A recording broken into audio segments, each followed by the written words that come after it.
Hello guys, দোলের আগের দিন রাত 10টায় রেডি হয়ে আমি আর বর বেরিয়ে টোটো ধরে স্টেশন গিয়ে ট্রেন ধরে পৌঁছে গেলাম আমাদের কেষ্টপুরের বাড়িতে। সো মায়ের সাথে একটু গল্প করে ফ্রেশ হয়ে খেয়ে ঘুমিয়ে পড়লাম। সকালে আবার রেডি হয়ে টোটো ধরে বর আমি বেরিয়ে পড়লাম আমার বান্ধবীর বাড়িতে যাওয়ার জন্য। তো 1.5 বছর পর আমি আবার বান্ধবীর বাড়িতে গেলাম আর ভাবলাম একটা উৎসবের দিনেই যাওয়া যাক। তো যাওয়ার সময় দেখলাম আমাদের পাড়া থেকে সবাই দোলযাত্রা করতে বেরিয়েছিল, আর আমাদেরও একটু আবির মাখিয়ে দিল, আর দেখতে বেশ ভালো লাগছিল।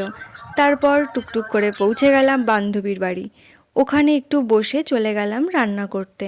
ও সব গুছিয়ে রেখেছিল আগে থেকে, আমি গিয়ে শুধু রান্না করেছি, গল্পও করেছি অনেক।